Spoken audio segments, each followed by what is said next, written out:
যত পীর আছে খাজা গরিবে নামাজ থেকে নিয়ে না, সেই গৌসুল আজম বাগদাদের বড় পীর আব্দুল কাদের জিলানী, ওখান থেকে শুরু করে কেন্দ্রের মস্তান পর্যন্ত যত যা আছে সবাই যদি একদিকে হয়, আল্লাহর কসম আপনার মায়ের কাছে পারবে না। মুখুর রোগ হয়েছে, শ্বশুর শাশুড়ির কাছে বলছে, মা 5 বছর তো আব্বা মায়ের সঙ্গে কথা বলি না, আমি মরে যাব। ডাক্তার আর 3 মাস বাঁচার কথা বলেছে, আমি বাড়ি যাচ্ছি, একটু এয়ারপোর্টে আসবেন। অনেকদিন মা বাপের সঙ্গে দেখা নাই, কথা নাই, রেগে শ্বশুর বাড়ি আসে। মা ভালো না, বাপ ভালো না। এরা চিঠি লিখল, জামাই যেই তুই চলে আসছো, মারা যাবে, অসুস্থ, তুমি চলে আসছো, আমার জন্য শাড়ি, তোমার শরীরের জন্য জামা। তোমার গিন্নি কি কি বলে দেখো। গিন্নি গিন্নির মতো বলল, আর এদিকে শ্বশুর শ্বশুরের মতো বলল। আর শেষমেশ বললো, আমার মাকে একটু বলি রে, আমার মা জননীর সঙ্গে 5 বছর কথা বলি না, 4 বছর কথা বলি না, আমার বাপের সঙ্গে আলাপ করি না, মারা যাব, গ্যারান্টি গ্যারান্টি গ্যারান্টি। মা জননী খবর পেয়েছে 5 বছর বাচ্চা আলাপ করে না, শ্বশুরের কাছে টাকা পাঠায়, নিজের বইয়ের ব্যাংক অ্যাকাউন্টে টাকা পাঠায়। মা বাপ গরিব অসহায়, খেটে খায়, চেয়ে খায়, ছাগল চড়িয়ে খায়। মা ওই খবর পেয়েছে, খবর পাওয়ার পরে জনম দুঃখী মা বাচ্চা যদি জীবিত অবস্থায় বাড়ি ফিরে আসে দেখতে পায়, আর আমি বাচ্চার জন্য 2টো খাসি সাদগা দেব, যতক্ষণ না বাড়ি আসবে আমি মা ওই বাচ্চার জন্য রোজায় রাখলাম।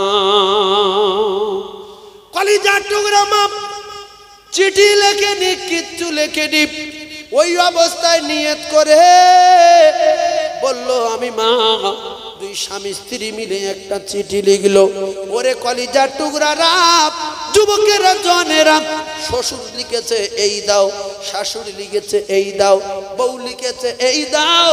চিঠি পড়ে আর কাঁদে, আমার এই শরীর খারাপ, মরে যাব, এই সমস্ত কথা কিছু না লিখে শুধু দাও। বলছে, দেখি এই চিঠিটা কার?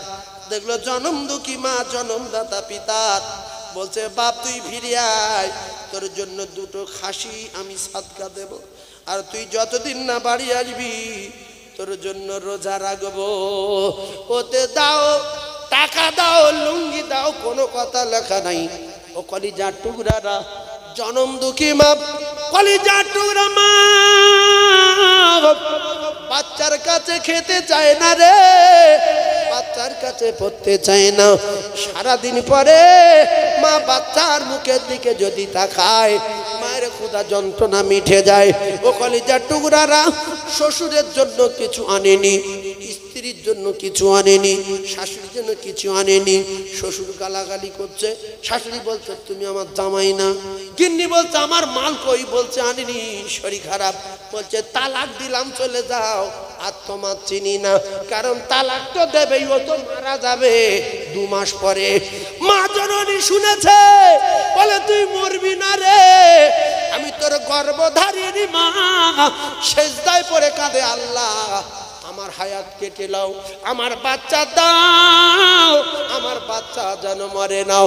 সেই বাচ্চাকে আমার আল্লাহ হায়াত দিয়ে বাঁচিয়ে দিল। কার কোন রোগ হয়, কার কিডনি খারাপ হয়, কার কলজে খারাপ হয়, সবকিছু তৈরি করার মালিক আমার আল্লাহ। আল্লাহ যদি বলে সেরে যাও, সঙ্গে সঙ্গে সেরে যায়। তাই মা বাপের দিলে যারা কষ্ট দেয়, এর গা কপালে আগুন লাগবে। হাই লাগবে না, লাগবে না। মুখ্য শ্বশুর বাড়ি আসে,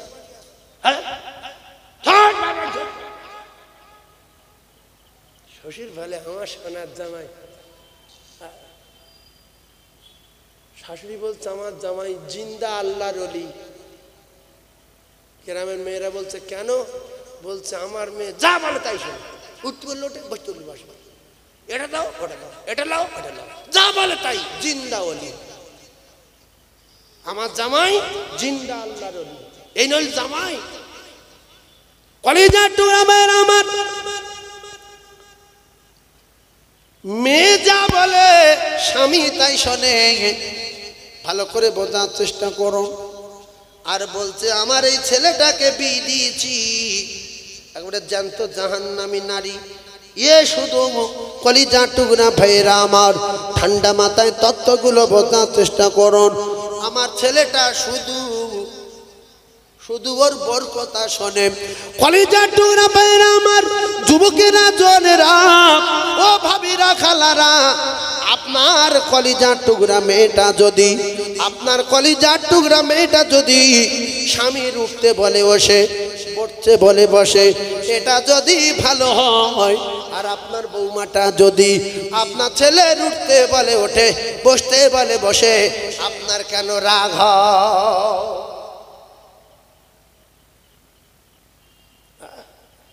এইটা জান না আমি, আর জামাইটা নিজের মেয়েটা যে বিয়ে দিয়েছে ওইটা আল্লাহর ওলি। সেজন্য একটা কথা শুনে রেখে দেন যারা ওয়াজ শুনতে এসেছেন, যদি বাপ মাকে আলাদা করে দেন, তাহলে বাপ মা আলাদা করে দেওয়ার আগে সাইফুল্লাহ যে কথাটা বলছে শুনুন। এক সপ্তাহ দুটো বুড়ো আঙুলের টেপ মেরে ঘুরে দেখেন, বুড়ো বাদ গেলে কাজ কাম ভালো হয় না খারাপ হয়? বুড়ো বাদ গেলে এই যে বুড়ো টেপ মেরে দেবেন, এই বুড়ির টেপ মেরে দেবেন, দিয়ে পায়খানা করতে গিয়ে দেখবেন বদনা ধরতে কি অসুবিধা হয়? যদি মানে বদনা নাই, ওই যে সুইচ কল টল যা করা আছে ধরবেন, চা খাবেন, আঙুলে মাথা পুড়ে উঠবে, বলবে কিরে, বলছে পুড়ে যাচ্ছে। কিন্তু বুড়ো যদি থাকতো হালকা ঠেক দিলে অত সহজে পুড়িবে না। ভাত যখন খাবেন, বুড়ো ভাত এইরকম মারবেন, ভাত ঠিক দুধ যাবে। বুড়ো ভাত গিয়ে হাত কি হলো? বেলচা। হাত কি হয়েছে? বেলচা। বদনা ধরতে পারবেন, পানি ফেলতে পারবেন, হবে না। বুড়ো বাদ গেলে কি অসুবিধা হয়? টাকা গোনা যাবে, এই আঙুল দিয়ে টাকা দিয়ে টানতে হবে। কেন গো? বলতে বুড়ো বুড়ি বাদ। যেখানে যাবে বিপদ হবে, সে বিপদের শেষ নাই। বুড়ো বুড়ি যার বাড়ি আছে তার বাড়ি সম্মান আছে। আল্লাহ পাক জানিয়ে দিলেন, ওয়াকাদা রাব্বুকা আল্লা তা'বুদু ওয়া বিল ওয়ালিদাইনি ইহসানা। এই মা বাপের নাফরমানি জাতির কলঙ্ক। নারীরা শ্বশুর শাশুড়ির যারা কষ্ট দাও তারা শুনে লাও। আমার আল্লাহ পাক কোরআনে জানালেন, আল্লাহর ইবাদতের পরে পরে, আল্লাহর হুকুমের পরে পরে খিদমত করবে মা বাপের। এই মা বাপে যারা দুঃখ দেবে এর গা কপালে আগুন লাগবে। মা বাপের খিদমত করা আমার আল্লাহর হুকুম ফরজ। এই মা বাপের খিদমত করা কি ফরজ, মুক্তি দিন মধ্যে মোস্তাহাব। হিঁচড়ি এরম বলে না, হিঁচড়ি। মা বাপের খিদমত করা কি বলেন না? হ্যাঁ জোরে বলেন কি? কথা বলেন না তো, বলেন ফরজ। মা বাপের খিদমত করা ফরজ। যারা কোরআন মানে না তারা মুখ দিয়ে বলবে না, জানে আমরা মোবা জানি, মোবা। এখন শুনছি ফরজ। যারা মোবা জানতেন কান যারা মেরে দেন। মা বাপের খিদমত করা মোবা না, ফরজ। খিদমত করতে বলেছে কে? জোরে বলেন। ওয়াবিল ওয়ালিদাইনি ইহসানা, আল্লাহ বলেছে। তাহলে আল্লাহর হুকুম মোবা না মুস্তাহাব? জায়গাটা বলেন, ফরজ। তাহলে কি ওয়াজ করছি বুঝবেন। দাদা হুজুরির বলিনি, গোরাচাঁদ আব্বাস আলী থেকে ধরিনি, হে বগদাদের বড় পীর থেকে শুরু করে কেনিয়ে মোস্তান পর্যন্ত যত দুনিয়া থেকে বিদায় নিয়েছে সব কটা যদি একদিকে হয়, একজোট হয়ে, আপনার কিলো মানে 25 কেজি ওজনের বাপ, ওই বাপের পাওয়ার আর ওই মায়ের পাওয়ার পৃথিবীর সব অলির চেয়ে বেশি।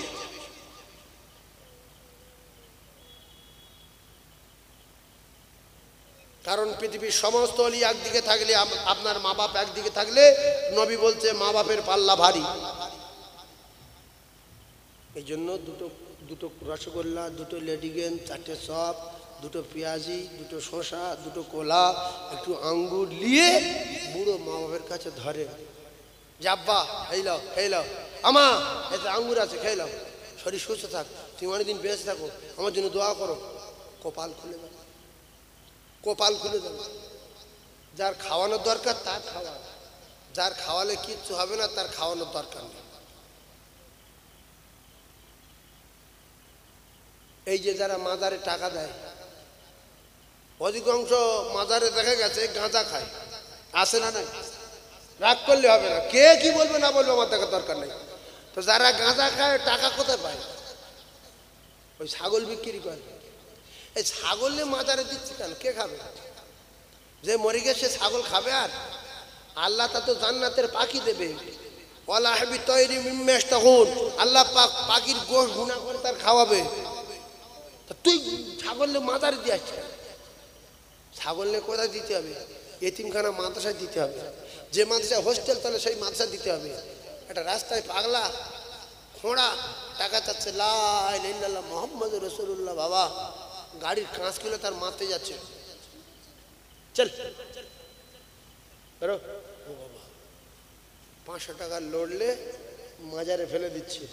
এ বাবা তোকে 500 টাকা দিলাম, তুই আমার জন্য একটু চিন্তা ভাবনা করিস, তুই আমার 1 বিঘা জমি দিস, একটা ট্যাক্সি দিয়ে দিস। বাবা বাবা দিতে পারবে? জোরে বলে পারবে না। গিয়ে বাবার কাছে গিয়ে, বাবা তোর পায়ে সেজদা দিচ্ছি, বাবা একটা স্করপিও দিই, বাবা বহুত দিন সাইকেল চালাচ্ছি। বাবা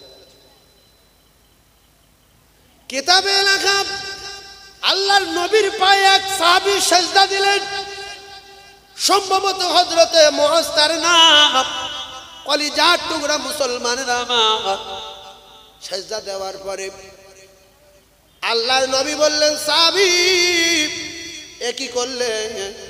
বলতে হুজুর আমি এক জায়গায় গিয়েছিলাম, সেখানকার যত নেতা দেখা যায় তাদের যারা ভক্ত আছে তাদের পায়ে সেজদা দেয়। আমি ভাবলাম তাম পৃথিবীর নেতা, 7 আসমান জমিনের যিনি বাদশাহ, তিনি হলেন আকায়ে নামদার তাজদারে মদিনা, ইনি হলেন সেজদার উপযুক্ত, তাই মনে করে সেজদা দিয়েছি। রসুল বললেন, সাহাবী খবরদার, না না না, পৃথিবীর জমিনে একমাত্র আল্লাহ ছাড়া কারোর কদমে সেজদা দেওয়া যাবে না, সেজদা করা হারাম হারাম হারাম। ও মুসলমানেরা, আল্লাহর নবীর থেকে পীর বড়, আল্লাহর নবীর থেকে খাজা বাবা বড়, আল্লাহর নবীর থেকে বড় বড় আল্লাহর ওলিরা বড়। আল্লাহর নবীকে যদি সেজদা দেয়া হারাম হয়, তুমি কোন জায়গার কে 2টো আলু ভাতে দেয়, তোমার সেজদা দিলে আল্লাহ রাজি হয়? এই নবী সেজদা দেয়া কি সুন্নত না মুস্তাহাব? বলেন হারাম। রাসূল বললেন, সাহাবী শুনে কি দাও, সেজদা যদি আমি পৃথিবীর জমিনে কারো দিতে বলতাম, তাহলে আমি রাসূলুল্লাহ বলতাম মায়েদেরকে, তারা যেন তার স্বামীর কদমে সেজদা দেয়। এই কলিজার টুকরা ভাবিরা, এই সোনার চাঁদ মানিকেরা, মায়েরা, বোনেরা, বেটিরা, স্বামীকে আল্লাহ কত পাওয়ার দিয়েছে, মা বাপকে আল্লাহ কত পাওয়ার দিয়েছে। এজন্য মা বাপের খিদমত করা, মা বাপের সেবা করা আমার আল্লাহর হুকুম, আল্লাহ ফরজ করে দিয়েছে। জোরে বলুন সুবহানাল্লাহ। আর একটু সবাই চিল্লে বলেন সুবহানাল্লাহ। একটু আল্লাহু আকবারে ধ্বনি দেন, নারে তাকবীর। 10 মাস 10 দিন গর্ভে রেখেছিলে ধরে, অনেক কষ্ট পেয়েও ভুবনে পাঠালে, সেই মায়েরা চলে শীতল ছায়াতে পালিত হলাম খোদারি করুণা। মাগো তুমি আমার জান, কোনদিন ভুলো না, মাগো তুমি আমার জান, কোনো দিন ভুলো না, যে মায়ের কদম তলায় জান্নাত পাওয়া যায়, সে মায়ের ব্যথা দিলে সব কিছুই তার ক্ষয়ে যায়। সেই মায়ের স্নেহ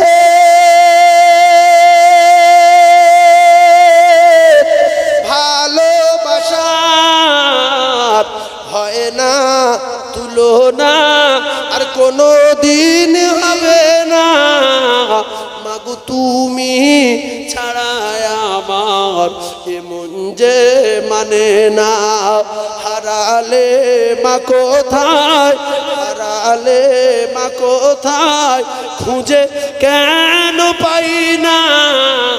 মাগো তুমি আমার জান, কোনো দিন ভুলো না। মাগো তুমি আমার জান, কোনো দিন ভুলো না।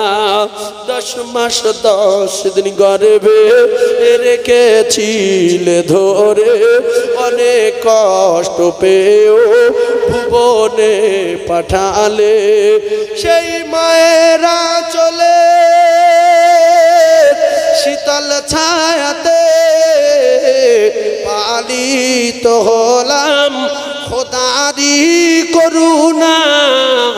মাগো তুমি আমার জান, কোনো দিন ভুলো না। মাগো তুমি আমার জান, কোনো দিন ভুলো না।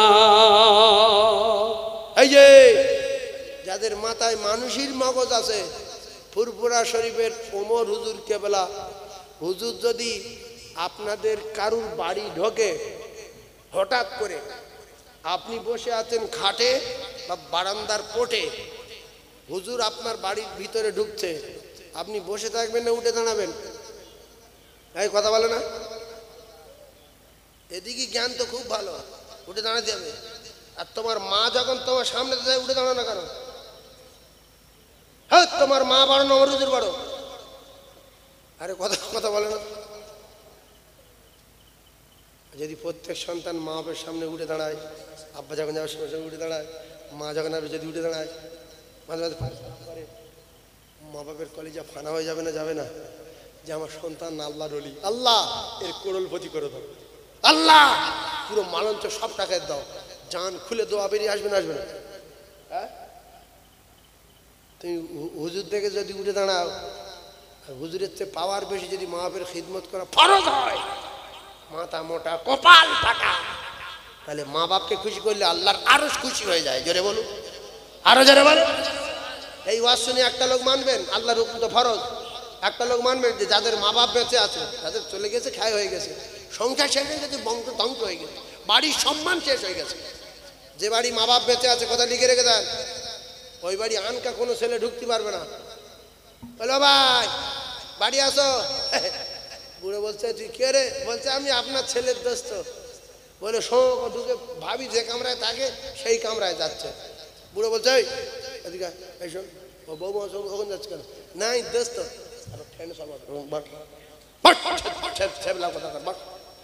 ওটা বৌমা থাকে না, বুড়ি থাকলে বা এদিকে হাতে লাঠি হয়েছে, সোজা ওদিকে যাচ্ছে কেন? এদিকে এবারে মা নাই বাপও নাই, শুধু ভাবি একা। কে বলছে কই ভাবি? বলছে এই তো, তুমি এতদিন আসুনি, কাল রাত্রে 1 ঘন্টা কথা বললাম, পথের দিকে তাকিয়ে আছি, রাস্তার দিকে এসে দোতলায় চলো, আমি গোটা দেশি মুরগির ডিম সিদ্ধ করলে যাই, দোতলায় চলো। সম্মান থাকলো না গেল? এই হ্যাঁ না বলেন? তাহলে দোতলায় যে তুলছে বুড়ো নাই বলে, বুড়ি নাই বুড়ো নাই বলে, সোজা দোতলায়। দাদা তো দোকানদারি করছে কলকাতায়, শিয়ালদায় আছে। বুড়ি থাকলে বুড়ো থাকলে এখন বস, মঙ্গলবার ছেলে আসবে, তুই বন্ধু কাজ যেই হোস মঙ্গলবার আসবি। এখন বৌমা একা আছে, ওদিকে যাসনি, এখানটা বস। বৌমা মুড়ি লসে তো 1 কাপ চা করো, খেয়ে দিল, থাকবি না চলে যাবি? না কাকা যাই, ঠিক আছে মঙ্গলবার আসবি, যা। ওদিকে যেতে দেবে? ওদিকে যেতে দেবে? তাহলে সম্মান বাঁচলো না গেল? সম্মান বাঁচলো। আপনি কলকাতায় থাকবেন, ইরাকে থাকবেন, শুধু 1 কাজ বলুন আব্বা বৌমা কেমন আছে, কোনো চিন্তা নেই বাবা, এই সবে বাজার করে নিয়ে এসছে। নাতিগুলো সব স্কুলে পাঠিয়ে দিয়েছে, আমি বিকেলে আবার যাবো, আনতে যাবো, তুই নিশ্চিন্তায় থাক। সৌরুর কাছে ফোন করবে, বাবা কে জামাই কি হয়েছে, না তোমার মেয়ে কেমন আছে, ছেলেপুলেগুলো তো ছেলেপুলো আমার জন্য আমি বাঁচব, ছেলেপুলো রাখবি রাখ, পরে ফোন করবি রাখ। এ মন মেজাজ খারাপ। ভাইজান আমার খুব ভালো করে বোঝার চেষ্টা করুন, আমার আল্লাহ পাকের বিধান। তাই বিশ্ব নবী হাবিবুল্লাহর মা হযরতে মা হালিমা রাসূলুল্লাহর প্রেমে ফানা হয়ে গিয়ে বহুদিন দেখেনি মুহাম্মাদের। বিশ্ব নবী হাবিবুল্লাহ দেখতে গেলেন মদিনায়। সাহাবায়ে কেরামদের নিয়ে আলোচনায় ছিলেন নবী। জনম দুঃখী মা, পেটে ধরা মা না, দুধমা হালিমাতু সাদিয়া। যারা হজপাকে গিয়েছেন এখানে যারা আছেন বোঝেন, কাবার চত্বরে হোক আর মদিনার চত্বরে হোক, ওই মেয়েরা পরকা পরে যায়, ওই এলাকার মেয়েগুলো দেখবেন পিছন দিকে এক দেড় হাত ঝুলছে, মনে হয় পা তুলে দিলে ওদের হুমড়িকে পড়ে যাবে, হেঁটে যাবে মাটিতে, এক হাত মতো ঝুলে ঝুলে টেনে যাবে। আর হালিমাতু সাদিয়া বরকা টরকা পরে মুহাম্মাদের সঙ্গে দেখা করতে গিয়েছে, চেনা যায় না, হাতে মোজা, পায়ে মোজা, মুখ ঢাকা, পা ঢাকা। এখনকার মেয়েরা শরীর তো 3 ভাগ ফাঁকা। রাসূলুল্লাহ উঠে দাঁড়ালেন, এই বাপের বেটা, জন্ম দেওয়া বাপ, পেটে ধরা মা হালিমাতু সাদিয়া, পেটে ধরা না, হালিমা সাদিয়া পেটে ধরা না, পেটে ধরা মা নামে না। সেই মাকামে আবহাওয়ায় মারা গেছে, আব্বার কবর দেখাতে গিয়ে মারা গেছে। আর হালিমাতু সাদিয়া পেটে ধরা না, তবুও নবী উঠে দাঁড়িয়েছে। জোরে বলুন। এই যে কেন আমি আপনাদের উঠে দাঁড়াতে বললাম, নবী যখন উঠে দাঁড়িয়েছে সাহাবারা অবাক হয়ে গেছে যে নবী উঠে দাঁড়ায় কে? হ্যাঁ, নবী তো মা নাই, নবী তো আব্বা না, নবী তো দাদু নাই। কথাবার্তা হলো, চলে গেল। সাহাবারা বললেন, ইয়া রাসূলুল্লাহ, কে আপনার কাছে আসলো? শুধু আপনি উঠে দাঁড়ালেন না, আপনার গায়ের রুমালটাও বিছিয়ে দিলেন, ব্যাপারটা কি জানতে চাই।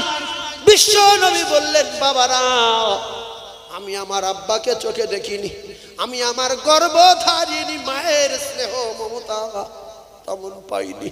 আমি যার কোলে কাকে চড়ে, যার স্তনের দুধ পান করে বড় হয়েছিলাম, আজকের মোহাব্বতে ফানা হয়ে গিয়ে আমি নবী আমার দেখতে এসেছে, তাই আমি আমার মায়ের সম্মানে উঠে দাঁড়ালাম। ইনি আমার পেটে ধরা মা না, যিনি এসেছিলেন ইনি হলেন আমার দুধ মাতা হযরতে মা হালিমাতু সাদিয়া। জোরে বলুন, আরো জোরে বলুন সুবহানাল্লাহ।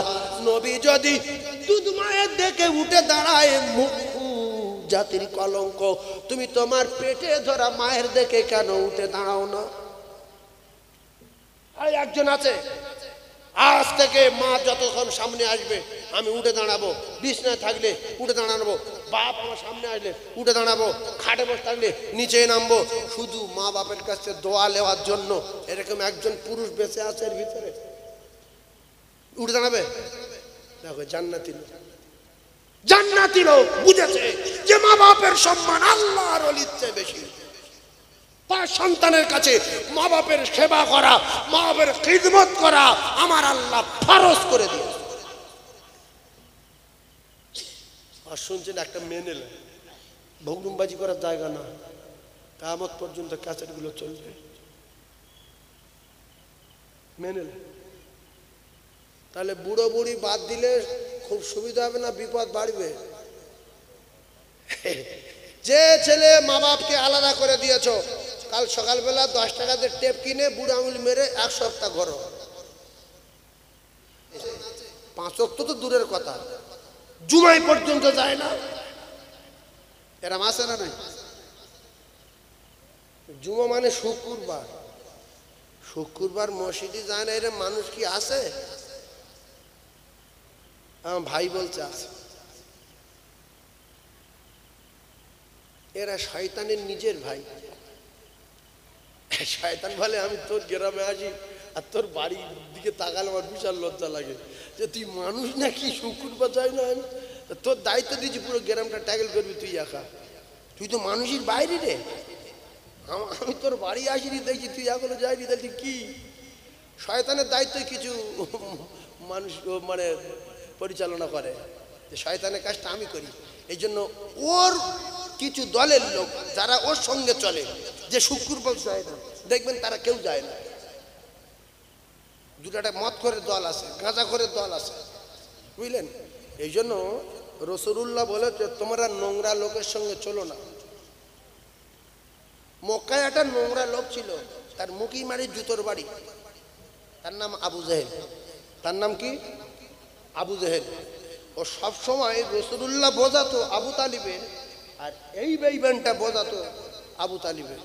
রসুল বলতে চাচা জান্নাতের টিকিট লাও, আর আবু জেহেল বলছে দোজখের টিকিট লাও। শেষ বেশ আবু তালিব বলল যে আমি টিকিট চাই দোজখে। দোজখ কত সুন্দর জিনিস, যাবো হ্যাঁ করে পড়বো, জান্নাত কি ও মানি না। তো আবু জেহেল বলল আবু তালিব তুই তোর এই ছোট ভাইয়ের ছেলের কথা যদি শেষ বয়সে শুনে কলমাটা পড়ে নিস, সারা জীবন লোক তোর ঠাট্টা বিদ্রুপ করবে, তোর গালাগালি দেবে, লম্পট বলবে, চিটিংবাজ বলবে। সুতরাং তুই এক কথা বল, আমি মানি না। বুঝতে পারেন? রসুল খুশি হচ্ছে না রেগে যাচ্ছে? রসুল কষ্ট পাচ্ছে না পায় না এই বড় বেঈমানের কথা শুনে? যে আমার চাচা আমার কত ভালোবাসতো গো, আর আজকের আবু জেহেল শুধু বোঝা হয়। আল্লাহর কসম, মিডিয়া চলছে, কেতাবে লেখা, আল্লাহ রসুল শেষ বেশ বললেন চাচা আপনি আমার জীবনের চেয়ে বেশি ভালোবাসেন, একবার কানে কানে পড়েন, আমি শুধু শুনেলি। কেন? ওই বেঈমান সামনে জোরে বললে যদি আপনার লজ্জা লাগে, আপনি আমার কানে কানে বলেন লা ইলাহা ইল্লাল্লাহু মুহাম্মাদুর রাসূলুল্লাহ। এই মাহফিল হচ্ছে, বিশ্বাস করুন, কিছু মানুষ আছে জ্ঞানী বলে ও নিজে ভাবে, কিন্তু জলসায় বসে না। আছে না? না, ও ভাবে আমি এত বড় ব্যবসায়ী, চারতলা বাড়ি, এলাকাটা দাপট আছে, আবার জলসা। যার কোরআন হাদিস ভালো লাগে না সে মানুষ না। সে কি না? মানুষ না, নবীর দুশমন। এর ঠিকানা জাহান্নাম, মুনাফিক। ও আসবে না জলসায়, আর ওর কিছু দোস্তদের আসতে দেবে না। আবু তালিবকে বললেন আবু জেহেল কলমা পড়বি না, তুই বল আমি তোর ধর্ম মানি না, আমার ধর্ম ছোটবেলাকার ধর্ম, বাচ্চাদের ধর্ম, সেটা মানি। আল্লাহ কোরআন নাজিল করলেন ইন্নাকা লা তাহদি মান আহবাবতা ওয়ালাকিন্নাল্লাহা ইয়াহদি মান ইয়াশা। যাদের কোরআন হাদিস ভালো লাগে না, যারা আল্লাহর নবীর নীতি মানে না, এদের ঠিকানা জান্নাত না জাহান্নাম। কথা বলেন ভাইরা আমার। আবু জেহেল কোরআন মানিনি। আবু জেহেল কাফের না মুসলমান? পরিষ্কার কাফের। ওয়াজ ভুল বুঝবেন না, মাথায় যদি ভালো মগজ থাকে এই ওয়াজটা এক দুদিন থাকবে না, কিয়ামত পর্যন্ত সারা পৃথিবী আলেম ঘুমিয়ে শুনবে, মুফতি সাহেব ঘুমিয়ে শুনবে, মুহাদ্দিস সাহেব শুয়ে শুয়ে শুনবে, শাইখুল হাদিস শুয়ে শুয়ে শুনবে। যাদের কোরআন হাদিস ভালো লাগে না এরা নবীর দুশমন। কার দুশমন? নবীর দুশমন। রাসূলুল্লাহ কোরআন পড়তেন, বিশ্ব নবী হাবিবুল্লাহ আকায় নামদার কলেমা দাওয়াত দিতেন, পড়ে নাও আরে মেনে নাও লা ইলাহা ইল্লাল্লাহু মুহাম্মাদুর রাসূলুল্লাহ। এই জ্ঞানী ভাইরা, সমাজে শিক্ষিত বলে দাবি করো, অনেক টাকার মালিক বলে দাবি করো। আবু জেহেল অনেক টাকার মালিক ছিল, এদিকে আবু লাহাবটা অনেক টাকার মালিক ছিল। ওর মাথায় বজ্রাঘাত পড়লো, বেঈমান। ওই বেঈমানের মাথায় বাজ পড়লো। আল্লাহ পাক নিজে সারা কোরআনে কারীমের ভিতরে কোন কাফেরের নামে আল্লাহ পাক একটা সূরা দেয়নি। ওই আবুল আহাব নাম করা কাফের বলে আবুল আহাবের নামে কোরআনে একটা গোটা সূরা দিয়েছে।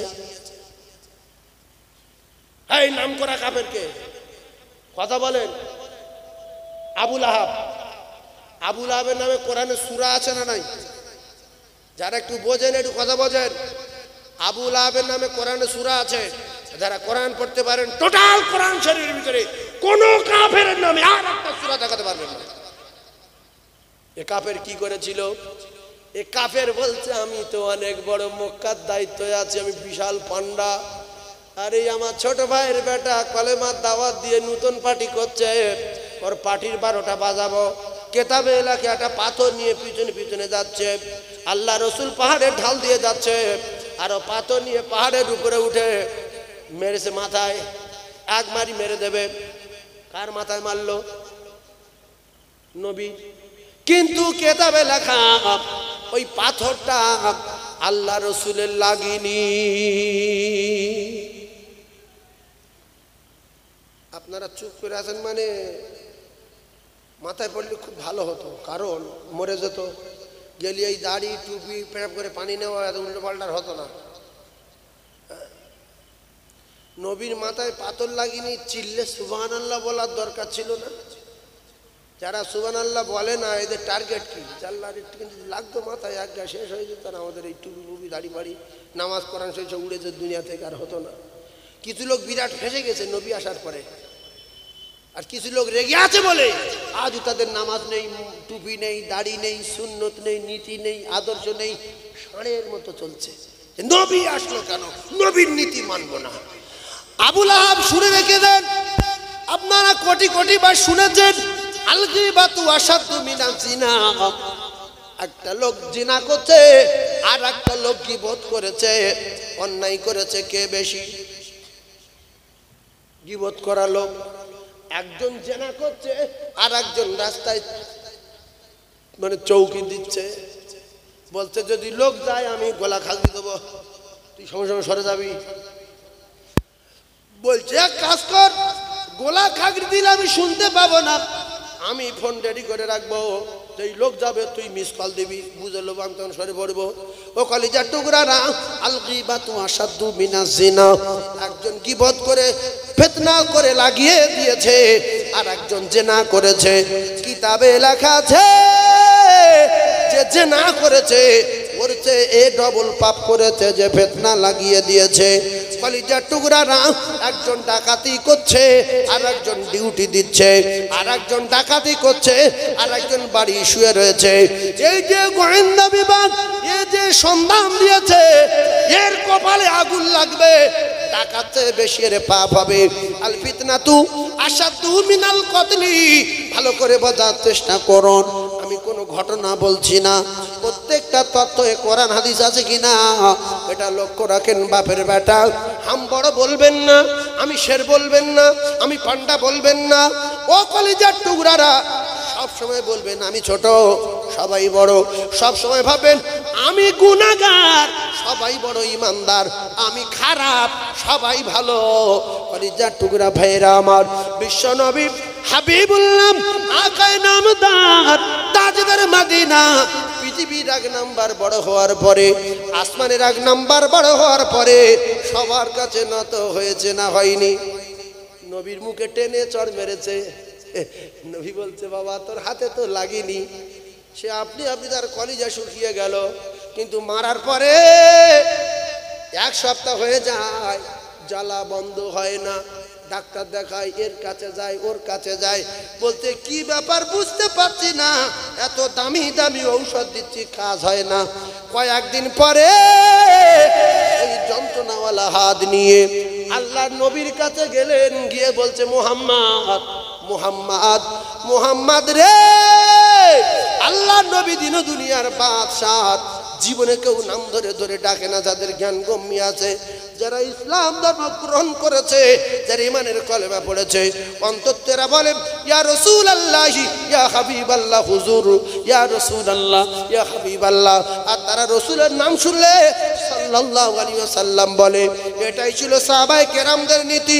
আরে শুধু মুহাম্মদ বলে চিল্লায়, রসুল বলে নিশ্চয়ই কোন ইহুদি হবে। রাসূলুল্লাহ বাইরে বেরিয়ে দেখে যে এ আমার মুখে চড় মেরেছিল। যে ডাকতে সে কার মুখে চড় মেরেছে? নবীর মুখে। আমরা হলে কি করতাম? যাই কি হয়েছে বাড়ির সামনে আলী কেন ওর নাম ধরছি কেন? সামনে সপ্তাহে গত সপ্তাহে তুই যেমন মেরেছিস, কি হয়েছে বল? বলছে তোর যেদিন থেকে মেরেছিস সেদিন থেকে আমার হাত এই ফুলে যাচ্ছে আর যন্ত্রণা নরম হয় না। আমরা হলে কি বলতাম যে হাত ফুলছে এখন বাকি আছে, কার গায়ে হাত দিস রে, হাত পচে যাবে, পোকা হবে, তারপর তোর মৃত্যু হবে। ও শুনে তো হার্ট ফেল করতো যে কার গায়ে হাত দিস রে। আল্লাহ রসুল বললেন বাবা হাত বিরাট যন্ত্রণা হচ্ছে বলে হ্যাঁ কেতাবে লেখা। বিশ্ব নবী বললেন হাতটা লম্বা করে দাও। হাতটা লম্বা করে দিলে হাতে ফুঁক দেওয়ার সাথে সাথে সঙ্গে সঙ্গে ব্যথা জ্বালা যন্ত্রণা একেবারে সুস্থ হয়ে যায়। চিল্লে একবার বলেন সুবহানাল্লাহ, আর একবার জোরে বলেন সুবহানাল্লাহ। নারায়ে তাকবীর। নবীর ঘাম ছিল, জোরে বলেন। এই জন্য পোলপাড়া কেন, যে পাড়ার লোক গরম দেখাবে যে ফুটে যাবে সে। তোমার বাপের আর তোমার মিলিয়ে কত টাকা? সারা পোলপাড়া সন্দেশখালী আর মিনাখা এলাকা যত লোকের টাকা আছে কারণের টাকা টাকার কাছে কি পারিবে? জোরে বলেন। সন্দেশখালী মিনাখা থানা সবার টাকা, কারুনের একজনের টাকা ঠেক নাই। সেই কারুন নবীর নীতি মানিনি, আল্লাহর হুকুম মানিনি, সর কুকুরের মতো মরেছে না মরিনি। তার মাল কোনো কাজে আসেনি। এদিকে ফেরাউনের অনেক টাকা ছিল, ফেরাউন সর কুকুরের মতো মরল, চুপিয়ে চুপিয়ে মারল, তার টাকা পয়সা কোনো কাজে আসেনি। আব্রাহার অনেক টাকা ছিল, সর কুকুরের মতো মরল, তার টাকা পয়সা লোকজন কোনো কাজে আসেনি। ও কলিজার টুকরারা, ও যুবকেরা, জনেরা, সাদ্দাতের হাজার হাজার লক্ষ লক্ষ লোক ছিল, অনেক দিন ধরে নিজের বিরাট একটা ফেলার তৈরি করলো, তার টাকা পয়সা কোনো কাজে আসেনি। সঙ্গে সঙ্গে টুটি টিপে ধরে তার জন্মের মতো জাহান্নামে পাঠিয়ে দিল। ও কলিজার টুকরারা, নমরুদ বিরাট ধনী ছিল, আল্লাহ তার জুতোর বাড়ি মেরে মেরে শেষ করে দিল। সেজন্য আল্লাহ পাক জানান ইন্নাল্লাহা লা ইহিব্বু মান কানা মুখতালান ফাখুরা। আর যদি দুনিয়ায় সুখে শান্তি বসবাস করতে চাও তাহলে নরম হয়ে যাও, গরম যদি দেখাও জুতো খেয়ে মরতে হবে।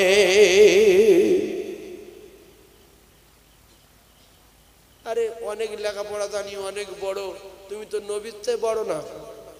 তা নবী যদি আমাদের শিক্ষক হয়, ইন্নামা বুইস্তু মুআল্লিমান, নবী এই জায়গায় আসতে বলেছে। তোমরা যদি বেহেশতের বাগানে গিয়ে বসো, দরুদের ফজিলত আলাদা, সুবহানাল্লাহর ফজিলত আলাদা, আল্লাহু আকবারের আলাদা, আর দরুদের ফজিলত আলাদা। কিচ্ছু যদি না বলো, চুপচাপ মেরে যদি মাহফিলে বসে থাকো, আমি রাসূলুল্লাহ জানিয়ে দিলাম 60 অথবা 70 বছরে নফল ইবাদত করলে যে সওয়াব হয়, এই সওয়াব তার নামায় আমলে লেখা হয়। জোরে বলুন, আরো জোরে বলুন সুবহানাল্লাহ। এই জন্য চিটিংবাজি যে করবে, চিটিংবাজি স্বাদ আমার আল্লাহ তার মিটিয়ে দেবে। বিয়ে হয়ে গেল আদম আলাইহিস সালামের সাথে। আদম নবীকে আল্লাহ বললেন টাকা, বলছে নাই। বলছে তাহলে এক কাজ করো, এই যে আরশের গায়ে লেখা নাম মুহাম্মাদুর রাসূলুল্লাহ সাল্লাল্লাহু আলাইহি ওয়াসাল্লাম, এই নামের উপরে 10 বার দরুদ পড়ো, তোমার বিয়ের দেনমোহর আদায় হয়ে যাবে। জোরে বলুন। জীবনের মধ্যে শিখলাম আদম নবীর বিয়ের দেনমোহর, আমাদের নবীর উপরে দরুদ। আপনারা খুশি না বেজার? এই জন্য আদম নবী তৈরি করার পরে আদম নবী তাকিয়ে দেখছে যে দুটো নাম কেন? হ্যাঁ, আমি তো প্রথম, আমার আগে আর কেউ আছে? আদম নবীর আগে কেউ আছে? তো আল্লাহ বলছে আদম তুমি প্রথম না। এই তা বলছে আল্লাহ এটা কার নাম? বলছে আমার দোস্তর নাম। বলছে কবে তৈরি করেছেন? বলছে চেপে যাও। ও নাম কবে, কোন সময়, কখন কারুর জানার দরকার নাই। একটা জিনিস জেনে যাও, ফেসে যদি যাও, এই নাম স্মরণ না করলে লাইন পাওয়া যাবে না। এই সুবহানাল্লাহ বলে। আদম নবীর বিয়ে, সঙ্গে সঙ্গে দরুদ পড়ে লাইন। আল্লাহ বললেন এই জান্নাতে চলে যাও, এই জান্নাত তোমার বাড়ি। বিয়ে হয়ে গেছে, এইবার ছোঁয়াছুঁই করো। বিয়ের পর কি করবে? ছুঁইবে। তাহলে আল্লাহর বিধান হলো বিয়ের আগে কোন যুবক কোন নারীর গায়ে টাচ করতে পারবে না। যদি টাচ করে তার ব্যবস্থা কে করবে? এই যুবক ছেলেরা, মোটর বাইক অ্যাক্সিডেন্ট হয়ে পালসার গাড়ি, বুলেট গাড়ি, সেই হাঙ্গারি নাকি গাড়ি, কত রকমের গাড়ি আজকের বাসন্তী হাইওয়েতে দেখা যায়। 2 দিন 3 দিন 4 দিন পরে পরে একেবারে কেউ আটা হয়ে যাচ্ছে, কারোর মাথার খুলি উড়ে যাচ্ছে, কারোর ঠ্যাঙ্গুলো হয়ে যাচ্ছে, স্পটে মারা যাচ্ছে। ও যুবক, বিয়ের আগে কোন নারী টাচ করো না। আল্লাহর কোরআনে মানা রে। টাচ করার যদি শখ হয়, বিয়ে করে টাচ করো, নেকি হবে, নেকি হবে, গুনাহ আর হবে না। তাই যারা বিয়ের আগে মানুষের মেয়ে জায়গায় টাচ করে, এদের ব্যবস্থা করবে কে? এই জোরে বলে। ঠান্ডা মাথায় ওয়াজ বুঝবেন। আল্লাহ পাক মা হাওয়ার বাপ আদমকে বিয়ে দিয়ে বাড়ি পাঠিয়ে দিলেন। বাড়ি কোথায়? জান্নাতে। অনেক মুখ্য আছে বিয়ে করে সৌর বাড়ি থাকে, আর আল্লাহ বিয়ে দিয়ে কোথায় পাঠাচ্ছে? বাড়ি পাঠাচ্ছে। যাও বিয়ে করেছো বাড়ি যাও। আর দুটো একটা আছে বিয়ে করে সৌর বাড়ি আছে।